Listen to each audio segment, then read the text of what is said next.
Hello and welcome to Optimal Game State.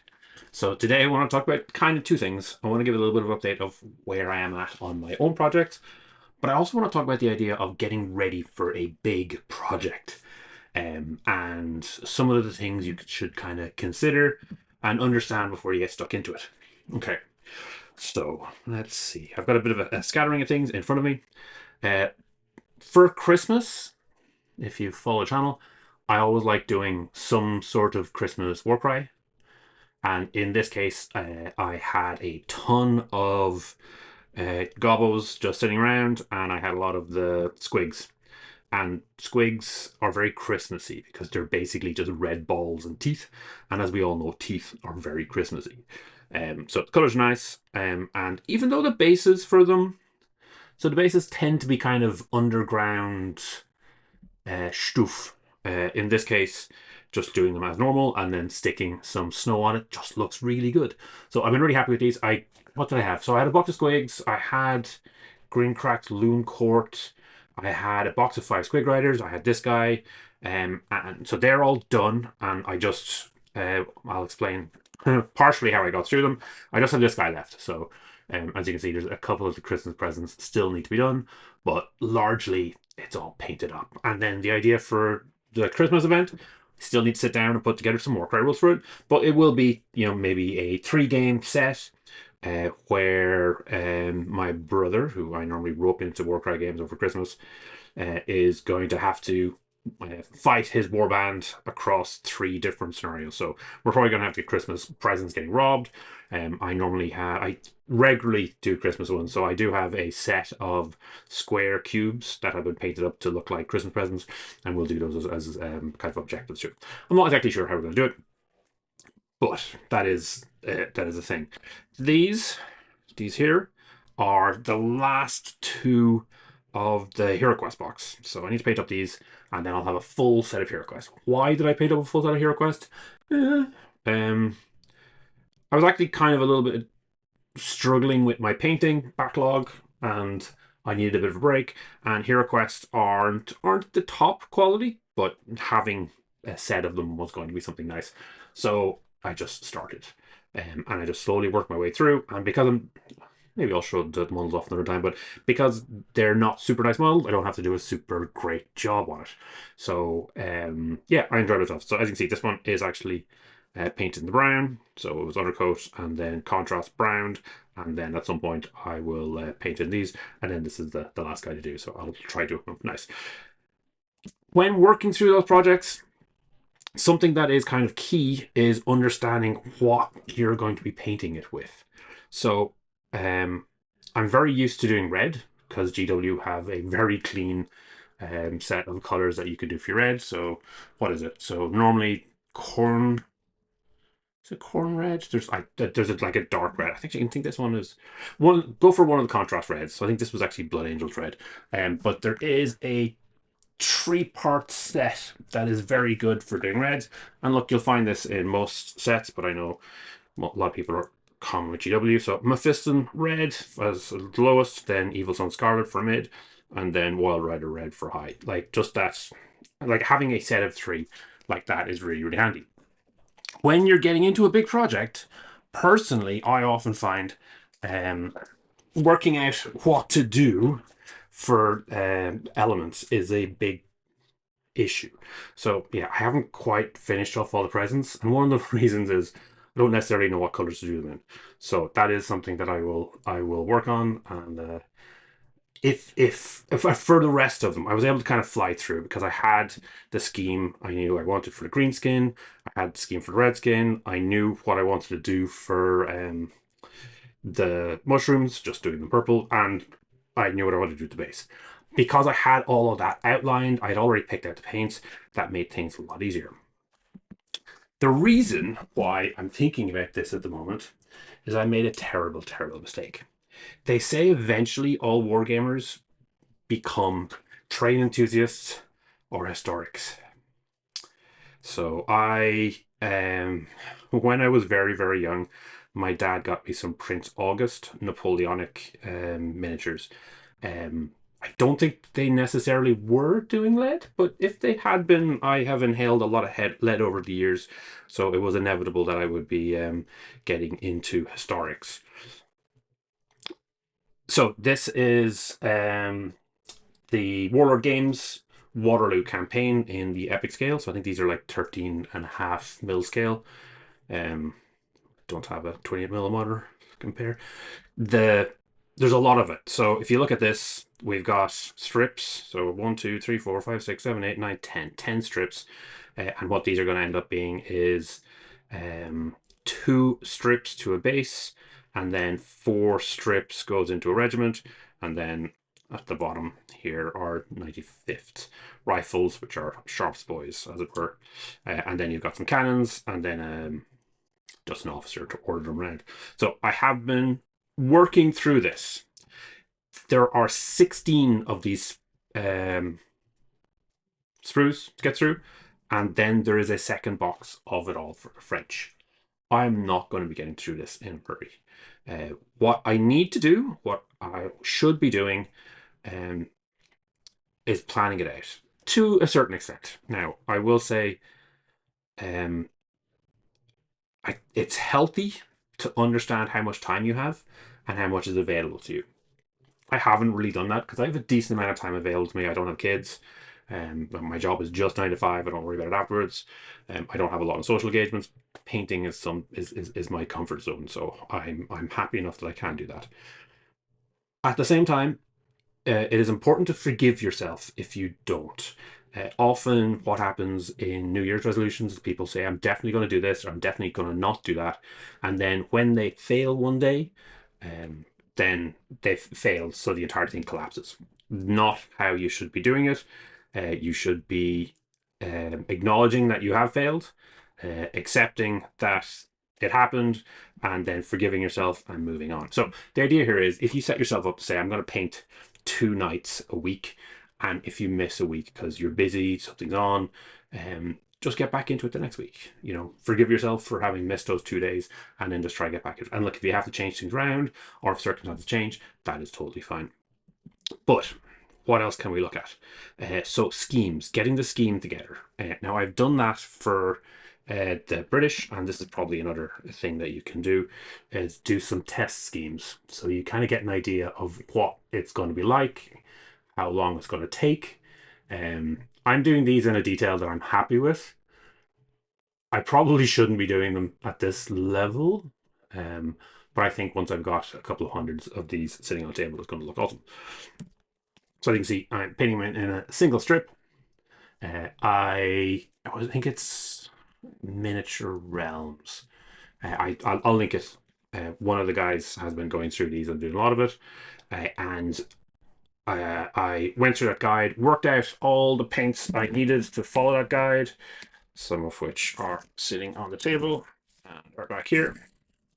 So it's a lot of contrasts, and then there's a couple of highlighting colors up. But yeah, it's mostly Blood Angels Red for the red, Silicanum for the pants, boots and heads are doing the black. And then yeah, there's a couple of other spot colors throughout it, and then it's a lot of like bringing up that white, making sure it's not. One of the issues I had was I did have a look and see if I could speed things up by rattle canning it. Actually, these are all kind of good examples. And then after I rattle can it, so I did it a dark grey and then a lighter grey, and then I dry brushed. This one came out quite well, so I'm happy enough with that. But not sure if you can. Which one's worse? Maybe this one here. Not sure if you can necessarily see that, but this is a very small scale, and I did end up with some texturing. So, and this, I tend to have problems with the kind of lighter paints, especially anytime I use whites. Try to avoid whites, and it's just because the particles are big and they settle before. So often it's more shaking, it's getting the temperature right, and all that. So if I was to use a spray can again, I'd have to take more care. But what I'll probably do is I'll probably get my airbrush set up again, and then do that instead. Anyway, so this was something I found. I was trying to test my way through things, and then that was something that I didn't like, or something I need to do better. I also found that although the guide that I was following didn't have it, I felt dropping some Agrax or shade on it kind of went into the recesses and just kind of made it a little bit sharper, which I thought looked good. Okay, but I've got a ton of this to do. So first thing, as I said, see if you can make some time. Acknowledge that it's a habit you're trying to make. Maybe look at one of those books on habits. But that if you skip it, don't worry about it. Just get back on it. That's just how life is. Pick out a color scheme and make sure you're happy with the color scheme. Now, in this case, I still don't know what color I am supposed to do the cannons. I think they're kind of a light bluey green, but I'm still working on that.